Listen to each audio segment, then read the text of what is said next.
Hello everyone. So I've decided I'm going to fit some more ribports to my SIB, and I just thought I'd show you how I did it.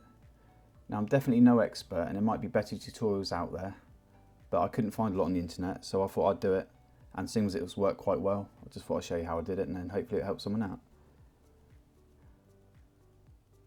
Now this is the H5 camo hydras here from inflatableboatfishing.com, and I did choose the option to have 4 ribports installed at the factory. So I have 4 already, but where I go fishing and I have 2 to 3 rods myself, and quite often I take a friend who'll have 2 to 3 rods, and obviously I need to mount my GoPro as well. I just thought having a couple of extra ports towards the rear of the hydras would just give me a few more options. Anyway, let's get to it.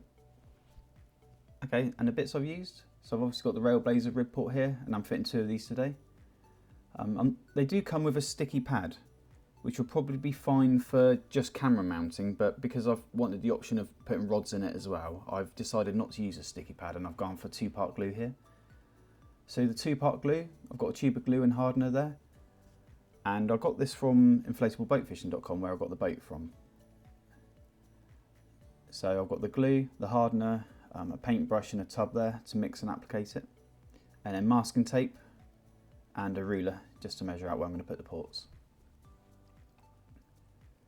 And other tools I'm going to be using is a heat gun, which you've also got to be careful with, and then an old paint scraper there as well. So okay, to start with, I'm just going to open up the ribport packaging.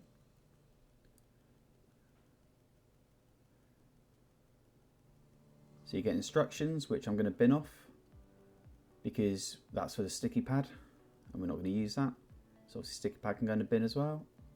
And that leaves us with the ribport, an abrasive pad and 2 cleaning wipes. So I'm just going to flip the camera around to the other side because it's easier to film this side. I've got a bit more space here and I can show you what I'm doing a bit clearer. So to start with, you can see me measuring the port out, and the reason for this is that I can get it matching on both sides. What you want to avoid doing is putting the port on the crease of the boat when you fold it up. So if I were to put it to the right a little bit in line with the transom, that's actually where the first fold is of the boat when I'm packing it up, and I wanted to try and avoid that. So I've just put it to the rear of the boat a little bit more. And I'm just loosely marking it out with a pencil here.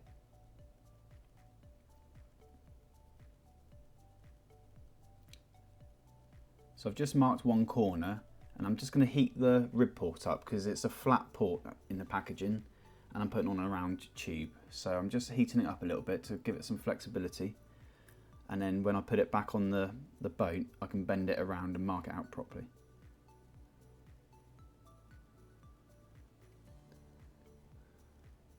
Just make sure it's not too hot to put it on the PVC.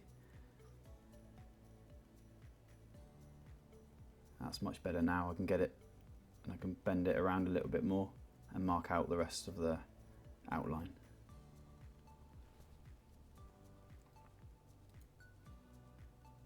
So next job is to use masking tape and to go around all the edges here.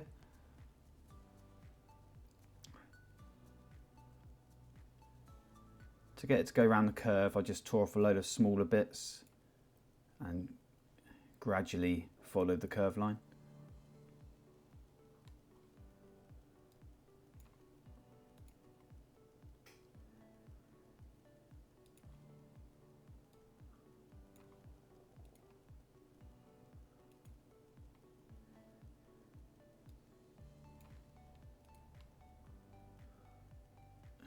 So now that's done, I've got the abrasive pad and I'm just rubbing off the top shiny layer on the SIB now. That's to give it some abrasion for when we use the glue.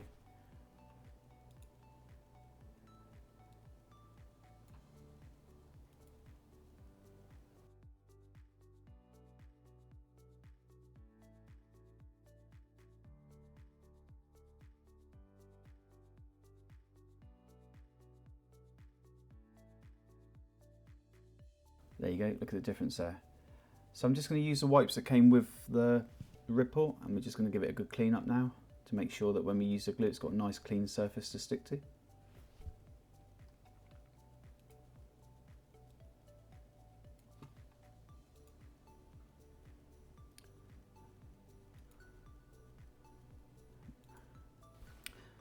Okay, so time to mix glue up now. So one thing I was unclear on is we had 3 tubes of glue and a bottle of hardener sent out, but no real instructions about how much to use. So I had a quick chat with Carlo who sent the glue out, and I've used just under a third of a bottle of hardener to a tube of glue.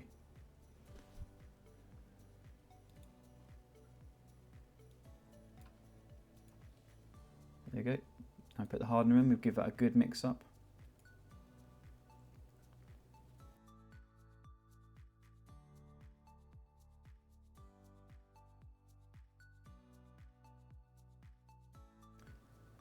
And then we can start applying the first layer onto the tube of the SIB. Now ideally we'd give that 5 to 10 minutes and let it go sticky.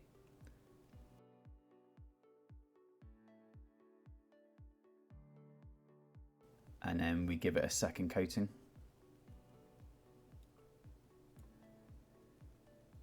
As you can see me doing here.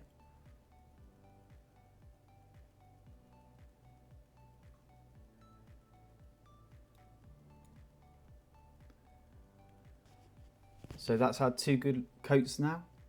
Really slap it on there thickly. And I've saved a little bit of glue to actually apply to the ribport itself. So importantly, you must remove the masking tape now and not do it after you've stuck the ribport down, because it's going to be very messy doing it like that. So again, I'm just going to heat the ribport up and get it nice and flexible, ready to apply to the boat now. So now that's warmed up and nice and flexible, I'm just applying the remainder of the glue onto the actual ribport.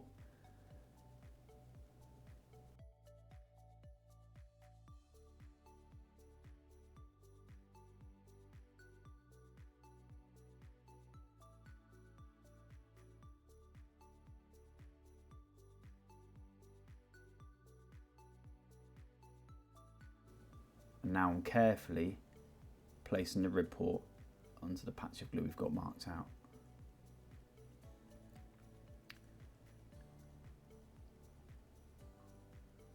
And then I'm trying to squeeze any air out. I'm using my paint scraper here just to apply all the edges down, and then we're just trying to squeeze any air out and make sure we've got good contact with the ribport to the SIB.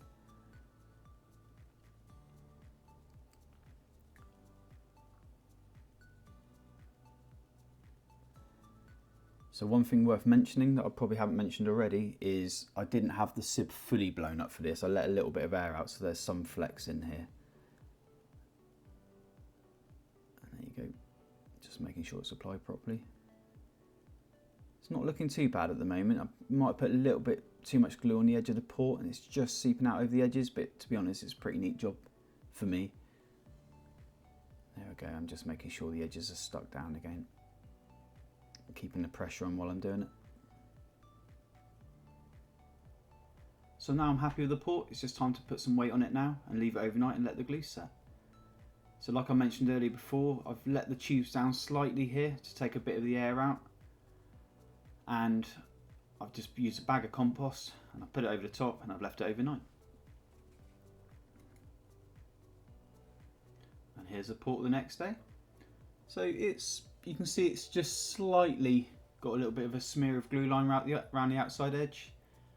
But for my first attempt, I'm pretty happy, and I'm sure I'll do it next time, it'll be a lot tidier.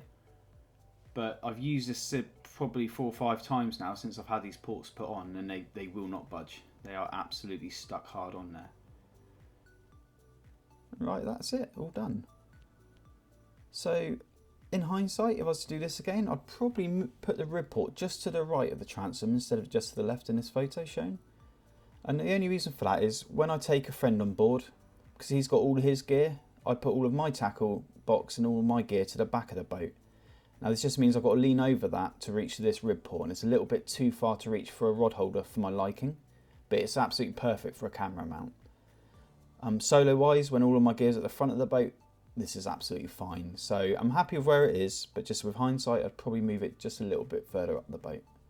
But obviously making sure that we don't put it in line with the transom, so when we fold the boat up, it's not in the way of the fold. Okay, so I guess if you've made it this far in the video, you plan to do this yourself, so hopefully this has helped you in some way. I think with practice I'll get it a bit neater, but I don't think it's a bad job anyway. And I haven't shown you the other side, but the other side's actually come out neater. So that's it really. I think I'm done for modifications for the boat. I've got one more port to put at the front of the boat, but that's purely for camera mounting, and I'm probably just going to use the abrasive pad for that rather than having to glue it. But otherwise I think we're done. So thank you for watching. I hope this has helped somebody out there.